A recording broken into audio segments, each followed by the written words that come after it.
Hi friends, this is Rafi. Welcome to your channel. ఈరోజు Nifty bank Nifty గురించి తెలుసుకుందాం friends. తెలుసుకునే ముందు నేను సెబీ యొక్క గైడ్లైన్స్ అయితే చదవాలనుకుంటున్నాను. సో నేను సెబీ యొక్క అడ్వైజర్ని కాదు ఫ్రెండ్స్. నేను ఏ విధమైన స్టాక్స్ కానీ ఫ్యూచర్స్ కానీ ఆప్షన్స్ కానీ బై చేయమని కానీ సెల్ చేయమని కానీ చెప్పడం లేదు. సో ఏదైనా మీరు బై కానీ సెల్ కానీ చేయాలనుకుంటే మాత్రం మీ ఫైనాన్షియల్ అడ్వైజర్ సలహా మేరకు మీరు బై కానీ సెల్ కానీ చేస్తారని ఆశిస్తున్నాను. సో ఈ వీడియో ఓన్లీ మీ ఎడ్యుకేట్ చేయడం పర్పస్ గురించి మాత్రమే ఈ వీడియోని నేను అప్లోడ్ చేయడం జరుగుతుంది. దయచేసి అర్థం చేసుకుంటారని ఆశిస్తున్నాను. సో అయితే మనకి బ్యాంక్ నిఫ్టీ చూడండి ఫ్రెండ్స్. బ్యాంక్ నిఫ్టీ 48,159 దగ్గర క్లోజ్ అవడం జరిగింది. బ్యాంక్ నిఫ్టీలో నేను నిన్న మార్కెట్ రన్నింగ్లో ఉండగానే ఒక ఓపెన్ ఛాలెంజ్ చిన్న బిట్ అయితే నేను అప్లోడ్ చేయడం జరిగింది. అంటే 12:25 నేను రికార్డింగ్ చేశాను. దాన్ని ఎడిట్ చేసి అప్లోడ్ చేసి మార్కెట్ క్లోజ్ అయ్యేదాకా అప్లోడ్ చేయడం జరిగింది. అంటే ఈవినింగ్ అప్లోడ్ చేశాను నేను. మార్కెట్ అంతా కంప్లీట్ అయిపోయిన తర్వాత ఆ వీడియో కూడా మీరు చూశారని చెప్పి నేను ఆశిస్తున్నాను. సో ఎందుకంటే మనకి మార్కెట్ అడ్వాన్స్గా చెప్పే వెళ్తుంది. మనకి స్టాక్ మార్కెట్ అనేది చెప్పకుండా ఏమీ జరగదు. మార్కెట్ ఎలాగ పడితే అలాగా వెళ్ళే రకం కాదు. అలాగన్న వాళ్ళకి, అలా అనుకున్న వాళ్ళు మాత్రం నా దృష్టిలో నాలెడ్జ్ లేనట్టు. ఎందువల్లంటే మార్కెట్ ఏదైనా ఫర్ ఎగ్జాంపుల్ ఒక బ్యాడ్ న్యూస్ కానీ గుడ్ న్యూస్ కానీ వచ్చిందనుకోండి, దాని ఇంపాక్ట్ ఎంతవరకు ఉంటుందో అంతవరకు పర్సెంటేజ్ తీసుకెళ్ళిపోతారు. ఫర్ ఎగ్జాంపుల్ ఏదైనా బ్యాడ్ న్యూస్ వచ్చింది వరల్డ్ వైడ్గా, దాని ఇంపాక్ట్ 2%, 1% కానీ 3% కానీ ఉందంటే మాత్రం ఆ 3% వరకు మార్కెట్ని కిందకి స్ట్రైట్గా అప్పుడు సపోర్ట్ లెవెల్ కానీ రెసిస్టెంట్ లెవెల్ కానీ ఏది వర్కౌట్ అనమాట. సో డైరెక్ట్గా కిందకు వచ్చేసే పాసిబిలిటీ ఎక్కువగా ఉంటుంది. వచ్చేసిన తర్వాత ఆ 3% కంప్లీట్ అయిపోయిన తర్వాత, ఆ బ్యాడ్ న్యూస్ ఇంపాక్ట్ కంప్లీట్ అయిపోయిన తర్వాత అక్కడి నుంచి రికవరీ చేసుకునే ప్రయత్నం మార్కెట్ చేస్తుందన్నమాట. ఎందుకంటే దాని ఇంపాక్ట్ అయిపోయిన తర్వాత మరుసటి రోజు పనిచేయదు ఇంకా. సో ఈ రకంగా కూడా మార్కెట్ రియాక్ట్ అవుతుంది. ఈ రకంగా ఎక్కువగా రియాక్ట్ అవుతుంది మార్కెట్. ప్రతిరోజు కూడా ఇదే జరుగుతుంది. ఆ న్యూస్ ఇంపాక్ట్ ఎంతవరకు ఉంటుందో అంతవరకు మార్కెట్ తీసుకెళ్ళిపోతారు. అక్కడి నుంచి మార్కెట్ రికవరీ చేయడము లేదా అక్కడి పైనుంచి మార్కెట్ డౌన్ సైడ్ చేయడము జరుగుతుంటుంది అన్నమాట. సో ఇంపాక్ట్ ఏమీ లేని మార్కెట్ న్యూస్లో పట్టించుకోవాల్సిన అవసరం లేని కారణంలో మార్కెట్ సాధారణంగా బయింగ్లో వెళ్తుంటుంది. అలాంటి టైంలో మార్కెట్ న్యూస్ లేనప్పుడు మార్కెట్ మాత్రం ప్రత్యేకించి ఇండెక్స్ చెప్పుకోవాలంటే వాలటిలిటీతో వెళ్ళే అవకాశం పాసిబిలిటీ ఎక్కువ ఉంటుంది అనమాట. మ్యాక్సిమం 3.8 నుంచి 4 లోపే మనకి డైలీ చూసే వాలటిలిటీ ఉంటుంది. అదేవిధంగా మనకి ఏదైనా సమావేశాలు, పార్లమెంట్ సమావేశాలు కానీ లేదంటే ఆర్బీఐ రిపో రేట్ విషయంలో కానీ, ఆర్బీఐ గవర్నర్ ప్రెస్ మీట్లో కానీ, అలాంటి మీటింగ్లో కానీ మనకి 4.5 అబోవ్ వాలటిలిటీ, 4.5x వాలటిలిటీ కనిపించే అవకాశం ఎక్కువగా మనకు కనిపిస్తుంది. నార్మల్గా అయితే 3.8 నుంచి 4 బిలో మన వాలటిలిటీ కామన్గా మనం వారానికి ఒకసారి కానీ 2 సార్లు కానీ చూస్తూనే ఉంటుంటాం. సో వాలటిలిటీ కూడా మనకి మార్కెట్లో ఒత్తిడి అదపు రాదు ఫ్రెండ్స్. వాలటిలిటీ రావడానికి కూడా రీజన్ ఉంది, రీజన్ లేక కాదు. ఒకటి న్యూస్ ఏం ఇంపాక్ట్ లేకపోవటం. రెండోది ప్రీవియస్ డే రాంగ్ బయింగ్ కానీ రాంగ్ సెల్లింగ్ కానీ జరిగినప్పుడు కానీ వాలటిలిటీని అడ్జస్ట్మెంట్ చేసుకుంటుంది. ఫర్ ఎగ్జాంపుల్ మార్కెట్ ఒక రాంగ్ సెల్లింగ్ జరిగింది, తర్వాత మరుసటి రోజు మార్కెట్ గ్యాప్ అప్ ఓపెన్ అయ్యి దాన్ని 50% మ్యాక్సిమం 40 నుంచి 50% రికవరీ చేసుకుని మళ్ళీ సెల్లింగ్ చేయడం జరుగుతుంటుంది. లేదంటే మార్కెట్ ఫ్లాట్గా ఓపెన్ అయితే దాని ఇంపాక్ట్ వాలటిలిటీతో చూపిస్తుంది అన్నమాట. సో లేని పక్షంలో మార్కెట్ గ్యాప్ డౌన్ ఓపెన్ అయితే ఆ గ్యాప్ డౌన్ మార్కెట్ ఒక 10-11 వరకు కూడా సెల్లింగ్ చేసి మార్కెట్ అప్సైడ్ మూమెంటం తీసుకెళ్ళిపోతారు తర్వాత నుంచి. లేదంటే మార్నింగే అప్సైడ్ మూమెంటం తీసుకెళ్ళి ఆఫ్టర్నూన్ నుంచి కిందకి తొక్కడం జరుగుతుంది అన్నమాట. సో రకరకాలుగా ఉన్నాయి మార్కెట్లో. 12 రకాలుగా నేనైతే అభివర్ణిస్తాను. ఈ 12 రకాలు ఉన్నాయి మార్కెట్లో అనమాట. మూమెంటం మనకి ఈ విధంగా క్రియేట్ అయ్యేది. సో 13 రకం ఇప్పటికొచ్చి నేను మార్కెట్లో చూడలేదు. ఏదో కనబడితే మాత్రం డెఫినెట్గా మళ్ళీ నేను అప్డేట్ చేస్తాను. ప్రజెంట్ మాత్రం ఈ 12 రకాలుగా మార్కెట్ రియాక్ట్ అవుతుంటుంది. 12 రకాలుగా అప్ సైడ్ కావచ్చు, డౌన్ సైడ్ కావచ్చు, వాలటిలిటీ పరంగా కావచ్చు, అడ్జస్ట్మెంట్ పరంగా కావచ్చు, వాల్యూమ్ పరంగా కావచ్చు. సో ఇలా రకరకాలు ఉన్నాయి. అయితే దాని గురించి మనం తర్వాత చర్చిద్దాం ఫ్రెండ్స్. టైం కూడా సరిపోదు. దాని గురించి డిస్కషన్ చేస్తే నాకు 3 months 4 months కూడా సరిపోదు అనమాట వీడియో చేయడానికి. అది పెద్ద సబ్జెక్టు. సో బ్యాంక్ నిఫ్టీ యొక్క support and resistance level identify చేసే ప్రయత్నం చేద్దాం ఫ్రెండ్స్. సో బ్యాంక్ నిఫ్టీ మనకి చూడండి, బ్యాంక్ నిఫ్టీ క్లోజింగ్ నిన్న క్లోజ్ అవడం జరిగింది 48,159 క్లోజ్ అవడం జరిగింది. సో నేను ఒక చిన్న వీడియో అప్లోడ్ చేయడం జరిగింది, ఎవరైనా చూడకపోతే ఛాలెంజ్ వీడియో అది చూడండి ఒకసారి.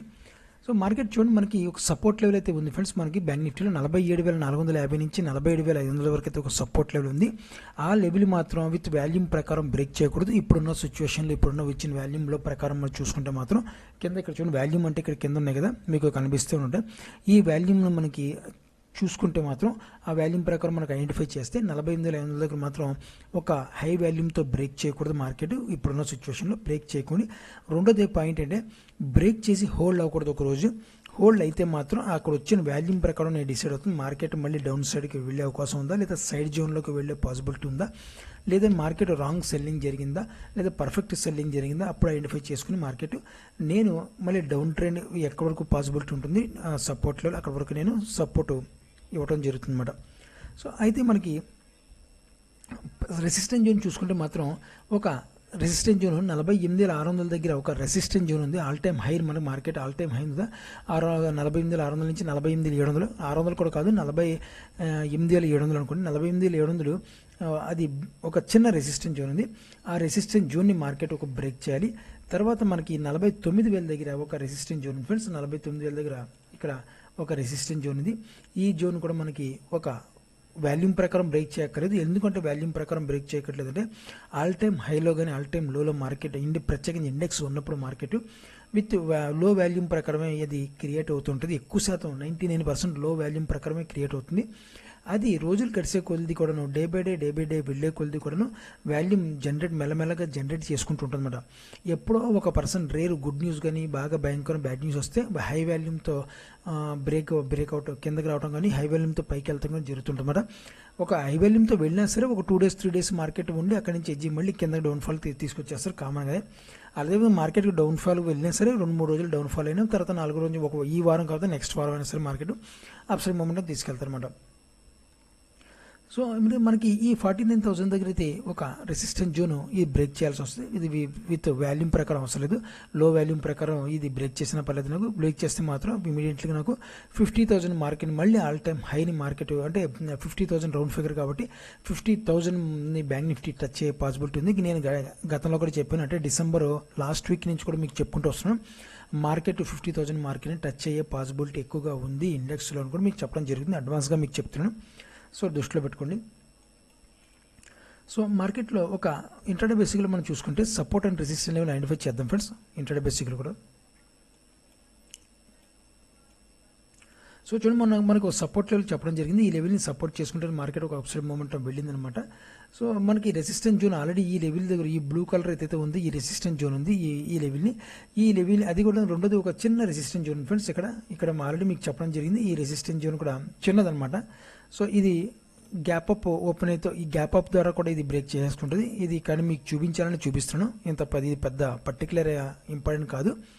ఇది రేపు మార్నింగ్ అంటే సోమవారం నాడు మండే రోజు గ్యాప్ అప్ ఓపెన్ అయ్యేసరికి ఇది ఈ లెవెల్ని బ్రేక్ చేస్తుంది. బ్రేక్ చేసుకునే అవకాశం కూడా ఎక్కువగా ఉందన్నమాట. సో మీకు లెవెల్ మాత్రం చూపించడం వరకు మాత్రం ఈ లెవెల్ని నేను వేయటం జరిగింది. సో ఈ లెవెల్ మనకి బ్రేక్ చేయాల్సి వస్తుంది. మెయిన్ మనకి 48,500 బ్రేక్ చేయాల్సి వస్తుంది మార్నింగ్లో.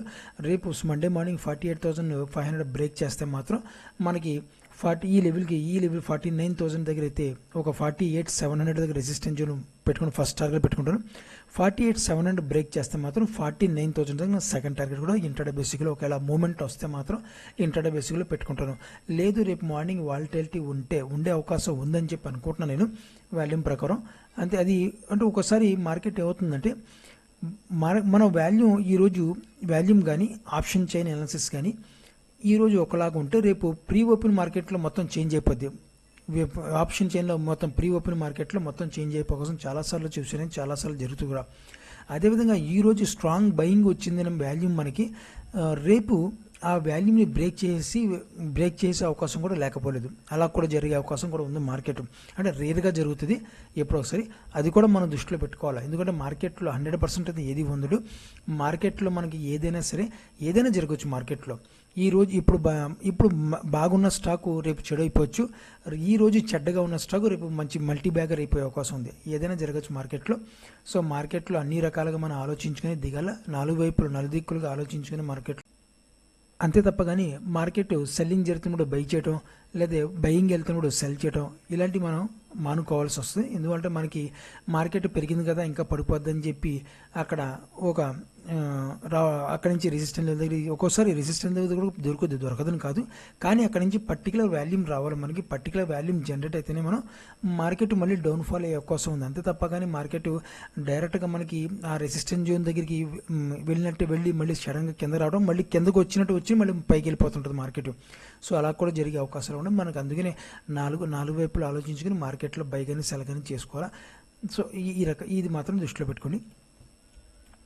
సో అయితే మార్కెట్లో మనకి 48,700 ఒక రెసిస్టెన్స్ జోన్, అది కూడా ఈ లెవెల్ బ్రేక్ చేయాల్సి వస్తుంది. మనకి 48,400 బ్రేక్ చేస్తే 48,700 నా టార్గెట్ పెట్టుకుంటాను. 48,700 క్రాస్ అయితే 49,000 దగ్గర అయితే నా టార్గెట్ అయితే పెట్టుకోవడం జరుగుతుంది.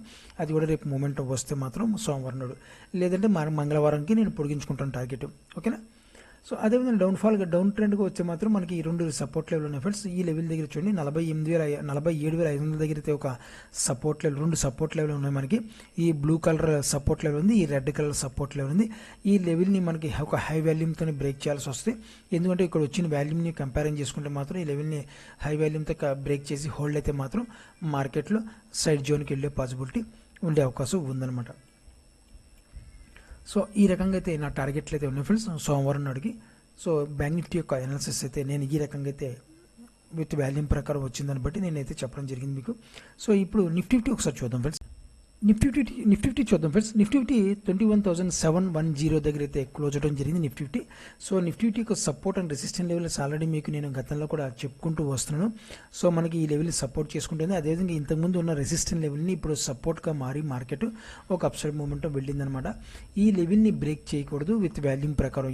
ఈ చూడండి, ఈ ఎల్లో కలర్ ఉంది కదా సపోర్ట్ లెవెల్, ఈ కలర్ మాత్రం బ్రేక్ చేయకూడదు. ఎందువల్ల బ్రేక్ చేయకూడదు అంటే విత్ వాల్యూమ్ ప్రకారం బ్రేక్ చేస్తే మార్కెట్ డెఫినెట్గా సైడ్ జోన్లోకి వెళ్ళే పాసిబిలిటీ ఎక్కువగా ఉంటుంది మార్కెట్కి. సో అదేవిధంగా నేను గతంలో కూడా ప్రీవియస్ డే వీడియోస్లో కూడా చెప్పడం జరిగింది, మార్కెట్ 22,000 మార్కెట్ని టచ్ అవ్వబోతుంది నిఫ్టీ 50.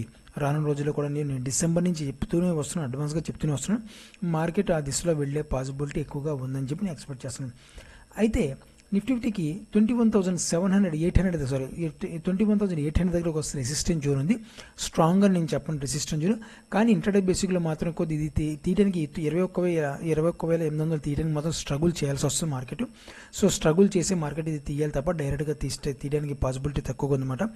డైరెక్ట్గా తీస్తే మాత్రం ఒక హై వాల్యూమ్తో తీయాలి మాత్రం. మామూలుగా నార్మల్ వాల్యూమ్ తీస్తే మాత్రం మళ్ళీ మార్కెట్కి మనందరం ఏమనుకుంటామంటే మార్కెట్ బయింగ్ వెళ్తుంది, కాల్ ఆప్షన్ బై చేస్తాం, సడన్గా ఒక తొక్కుతారు మార్కెట్ని.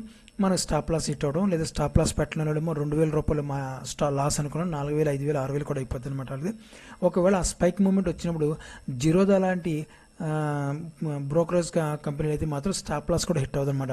స్పైక్ మూమెంట్ వచ్చినప్పుడు జిరోదా అయితే స్టాప్ లాస్ హిట్ అవ్వదు. సో కావాలితే మీరు చూసుకోండి, కావాలితే మనం మార్కెట్ అటెన్షన్లో ఉండి బై కానీ సెల్ కానీ చేసుకోవడం వరకు. సో అయితే మనకి 21,800 దగ్గర మాత్రం ఒక రెసిస్టెన్స్ లెవెల్, ఇది స్ట్రగుల్ చేయాలి తీస్తే మాత్రం మార్కెట్ ఆఫ్టర్నూన్ నుంచి అనాలిసిస్ ప్రకారం అయితే మార్కెట్ గ్యాప్ అప్ ఓపెన్ అయ్యే అవకాశం ఉంటే మాత్రం ఆ గ్యాప్ అప్లో కొద్దిగా స్ట్రగుల్ చేసుకుని తీయాల్సి వస్తుంది. తీసేస్తే మాత్రం తర్వాత మనం టార్గెట్ 22,000 మార్కెట్ ఆల్ టైమ్ హైని మళ్ళీ ఒకసారి నిఫ్టీ మళ్ళీ టచ్ అయ్యే పాసిబిలిటీ ఉంది. అది సోమవారం వచ్చు, మంగళవారం వచ్చు, బుధవారం వచ్చు. నాకు తెలిసిన మంగళవారంలో వచ్చే పాసిబిలిటీ ఉంది. మార్కెట్ రావాలా సోమవారం కానీ మంగళవారం వచ్చే పాసిబిలిటీ అయితే నేను అనుకుంటున్నాను విత్ వాల్యూమ్ ప్రకారం నేను చూసుకుంటే మాత్రం. అదేవిధంగా ఇంటర్ బేసిక్లో ఒకసారి సపోర్ట్ అండ్ రెసిస్టెన్స్ లెవెల్ చూద్దాం ఫ్రెండ్స్.